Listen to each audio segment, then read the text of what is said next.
Welcome to the Truth About Employed Physicians podcast, a weekly show where we take you behind the scenes of the professional healthcare industry and reveal the little-known methods highly successful physicians, doctors, and professionals are executing right now to maximize their income, reduce their financial liabilities, and most importantly, regain the freedom to live their lives on their terms. Subscribe to the Truth About Employed Physicians podcast today so you don't miss a single episode of this highly valuable information from our host, a veteran physician with more than 20 years in practice and counting. Now, your host, Dr. Incorporated.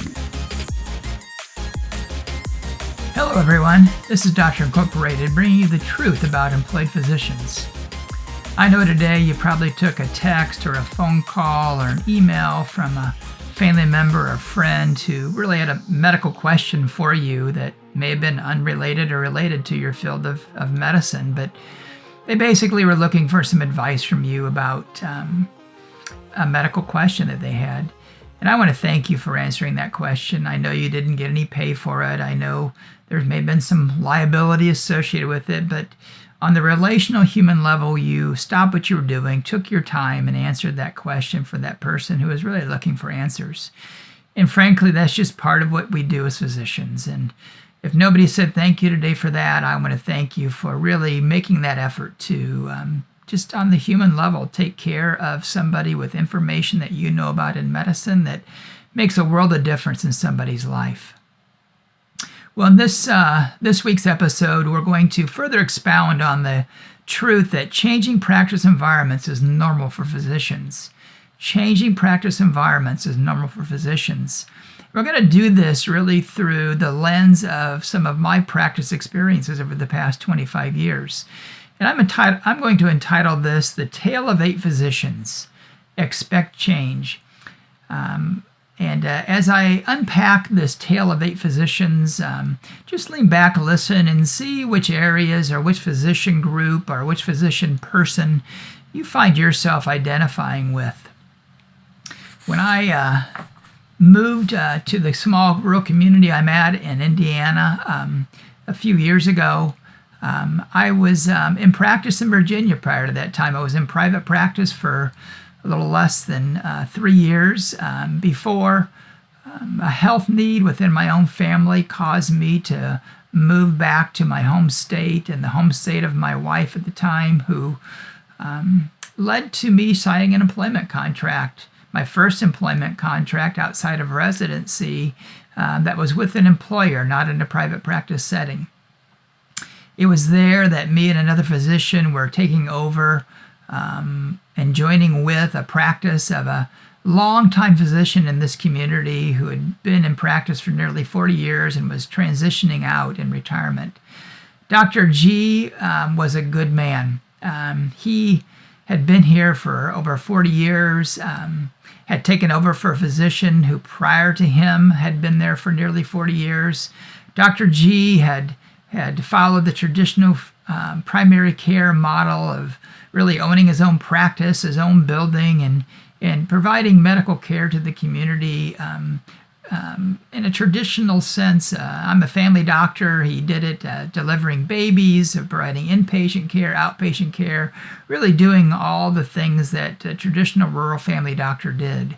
And he did it with excellence and did it well. He was a really pillar of the community. And later in his years, he knew that the writing was on the wall for the transition to employment, so they sold his practice to the local hospital and really began to work as an employee himself, knowing that he would transition his practice into the hands of some new employed physicians as time went on. Dr. G did it well. He was smart, he was wise, he was admirable. He was respected by his medical peers, respected by the community, and somebody whom I really genuinely loved when I came to join the practice. He was still there for a few years, working part-time, just sort of transitioning, passing the baton to the next group of physicians who are taking over for him, and just could really learn a lot from a man like Dr. G. I appreciate all that he did to build into me as a young physician, and Dr. S., one of the other new physicians that joined his practice. We both in tandem sort of took over the practice, and Dr. G was a great man. The The thing that really sticks out to me with Dr. G, though, is that with really less than 5 years after leaving the practice, I think it may have been just a few years after leaving the practice and totally retiring, he died of cancer, which is really just a sad state from my standpoint, in that he didn't get to enjoy retirement along with his wife and extended family the way he had planned and worked hard and intended to do. Yes, he had made significant contributions to the community throughout his professional life, but I feel like on a personal side, he really lost out on a lot because of that cancer, and because of what joy that he had kind of pent up and waited for in retirement that he really never got to experience at the degree and level that he had planned along with his wife. Which reminds me just of that notion as physicians that we should stop and enjoy life. We should not continue to follow that delayed gratification model of saying, well, next year or in 5 years or in 10 years or in 20 years, I'm going to do so-and-so.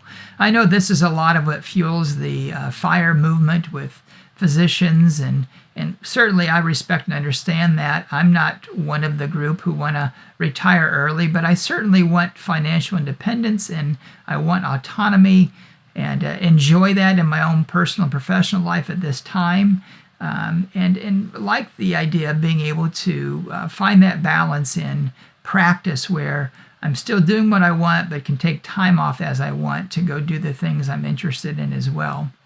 I feel like for Dr. G, he lost out on that. He really poured his life into the community, into that practice, and personally lost out a little bit on the end of life after retired, with not being able to enjoy much time with that. But as time went on, Dr. S and myself really, by God's grace, grew that practice into a strong, healthy rural practice in which several physicians joined in our group, and really eventually became a very strong beachhead for our hospital and our healthcare corporation in our community, and providing excellent medical care.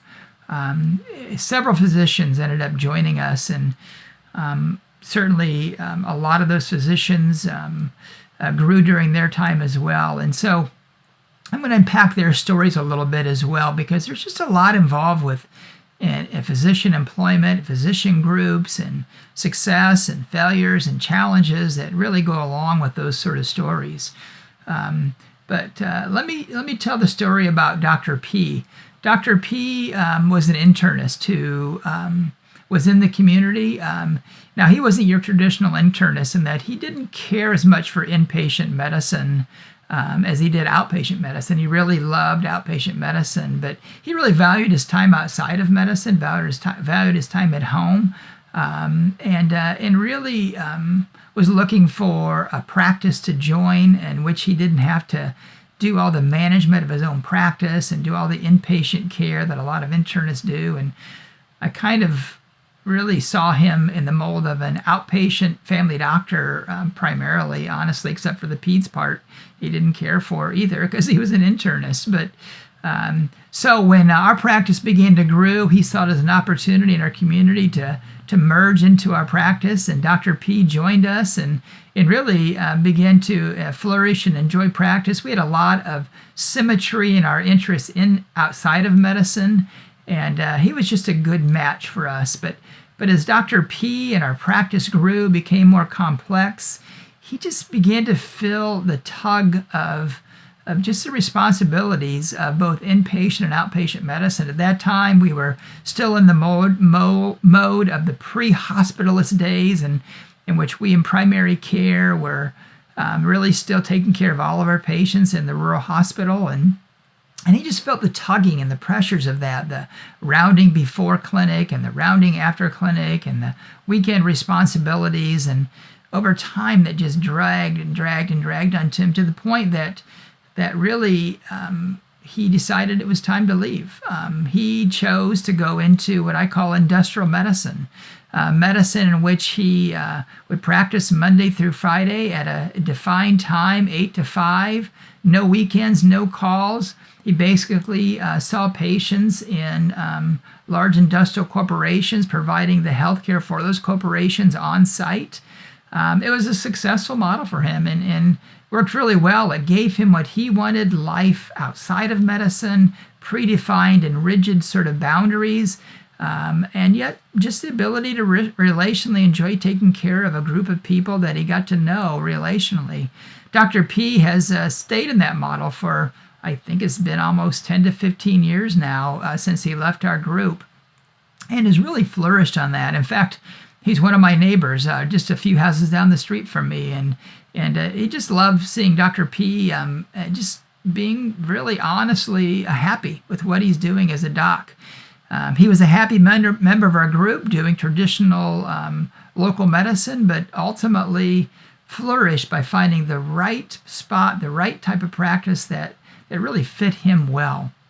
Then there's Dr. SP. Dr. SP was, again, a fellow family doc in this community who did all the traditional things from delivering babies and nursing home care to adult and peds care. And again, he was in a solo practice, really following his own system and own program, and saw the benefit of maybe merging into a larger group in which he could have some shared responsibilities and shared call and shared overhead. And so he merged into our group. He was a wonderful man, an experienced physician, about 10 years older than me, and maybe even 15 years older than me.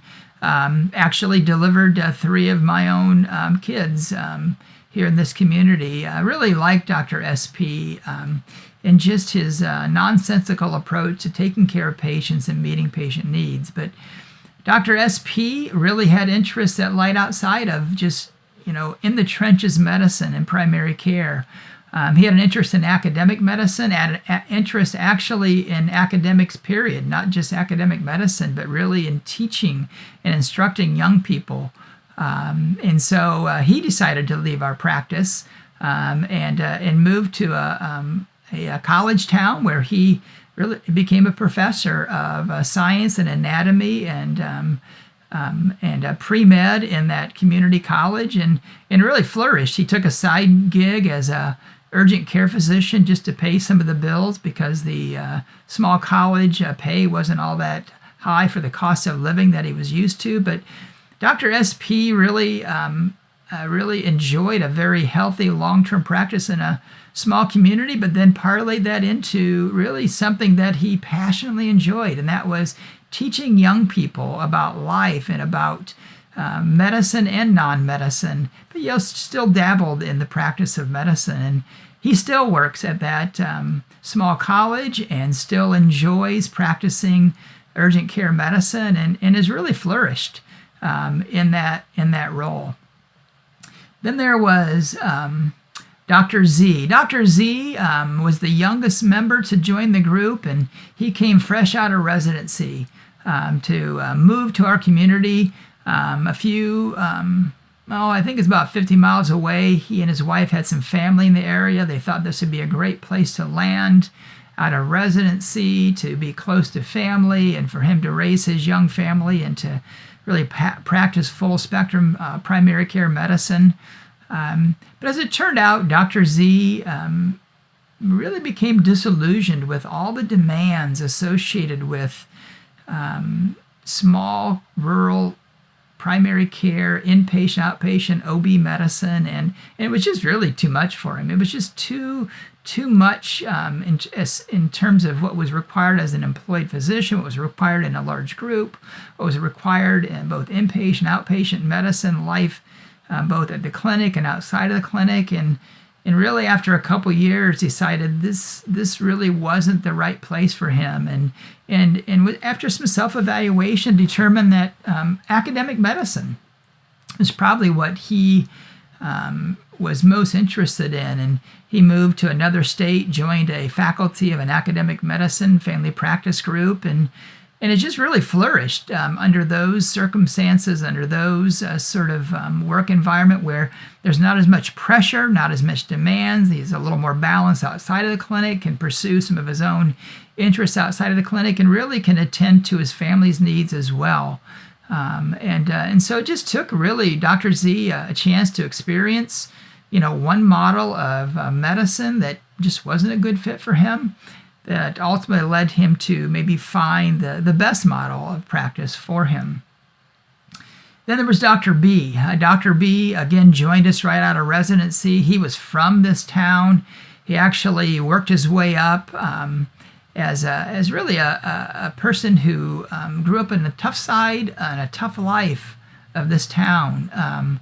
He worked in the maintenance department at the hospital, really doing anything to earn money to get his undergrad education in. Eventually went to med school, had a successful residency, and chose to come back to his community where he and his wife, who was also from this community, wanted to practice.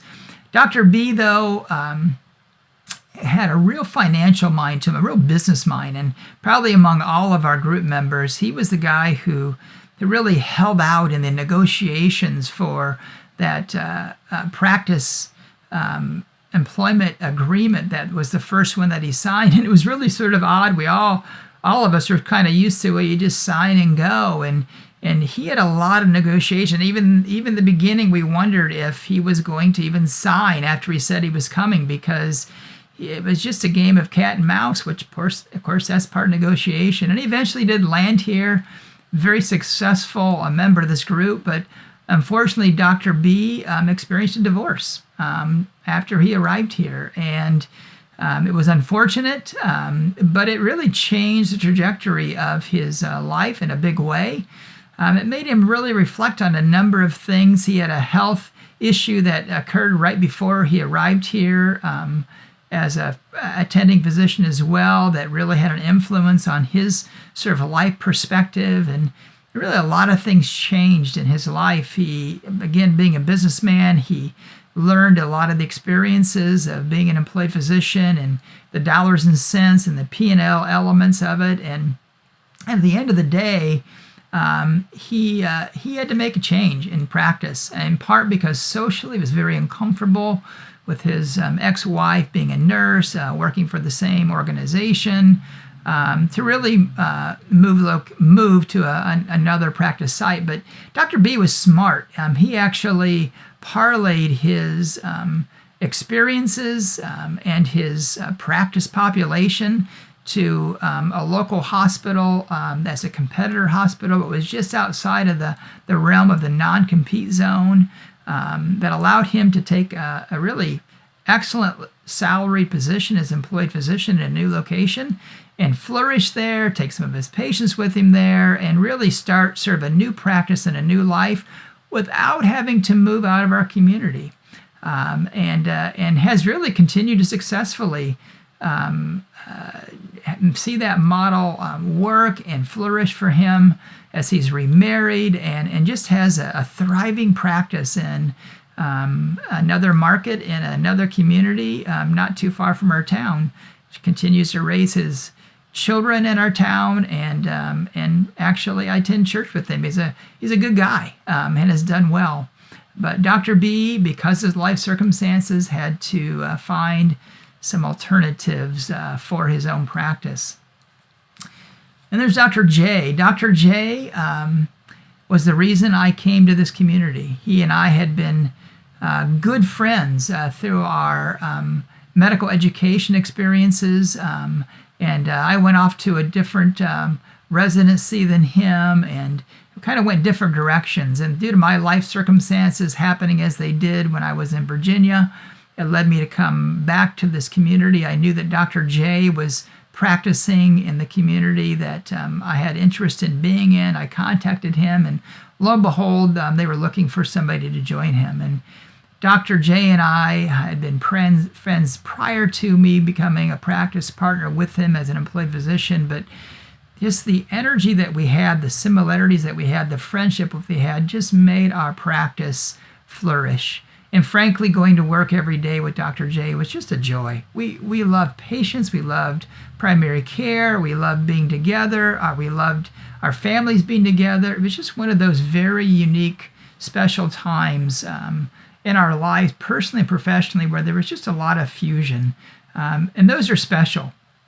But for Dr. J, as our practice grew, as it became more complex, as it became more challenging, frankly, the pressures of being an employed physician grew, Dr. J became a little disillusioned with the whole process. He knew that he was wired to be a little more of a slow-paced kind of guy, a person who liked having a little more control and autonomy over his medical practice, a guy who, too, liked having life outside of medicine. He liked having lunch breaks that were slow. He really just wanted to practice a relational style of medicine that the world of the employed physician was just not allowing to transpire and happen due to the productivity demands that were just growing and growing and growing. So Dr. J made a painful decision to leave our practice, and man, that was a hard choice for him to make. It was a painful choice. It was, in some regards, felt like a divorce for me because we'd practiced together for, well, nearly 10 years, or greater than 10 years, I think it was, and just really had grown together. And so to see him leave just really was a painful experience, but I knew it was right for him. And that's the part that I knew deep down inside I needed to be supportive of Dr. J, and knew that he would really find his way through this, and in the end, it would be good for him. And fortunately, Dr. J, again, chose not to leave our community. He really chose, much like Dr. P had, he chose an industrial medicine job to really become sort of a place where he could land, where he had defined hours, defined times of being on and being off, no call, no weekends, and really flourish in that environment because frankly, Dr. S has a great personality, he's a wonderful man, a wonderful physician, and I knew he'd flourish wherever he landed. And in that environment just allowed him to sort of kind of reorganize and maybe heal a little bit from the really lack, I guess I should say that the burnout that had happened for him as an employed physician. And he grew and grew and grew, and as things happened and he was successful, they wanted him to get into management in that industrial care position, and it just wasn't a fit for him. He just loves patients too much. And so Dr. Joel then really began to hatch back into his own heart the idea of a new model of primary care medicine Dr. J decided he wanted to pursue, and that is a direct primary care practice. And so Dr. J decided to come back to our community and start his own direct primary care practice, somewhat in competition with my practice and in competition with the organization that I was employed by. But he was such a good man and such a good physician that although he was competition, it was welcomed because it provided a particular niche need within the community, and we all kind of just valued having him in our medical community and back again. Dr. J has flourished in that direct primary care practice. It's a practice that has less than 1,000 patients in it. He has total control and autonomy over the practice. He gets to decide which days he works, which days he doesn't. He has total control over how many patients he has, how much time he gets to spend with them. He has no third parties beating down his door in terms of who he's responsible to. And he has really no contracts other than the ones he has with the patients. And this has been a great, successful model for Dr. S and Dr. J, and he has just really flourished. Still a dear friend. Still, we do a lot of things together. We still enjoy each other in this community. And I'm just so happy for Dr. J that he found his way through all of this and has landed in a successful place. And that leaves myself and Dr. M. Dr. M and I were the two left standing in the clinic. And I'm going to take some time to unpack that relationship in our lives in the next episode of The Truth About Employed Physicians.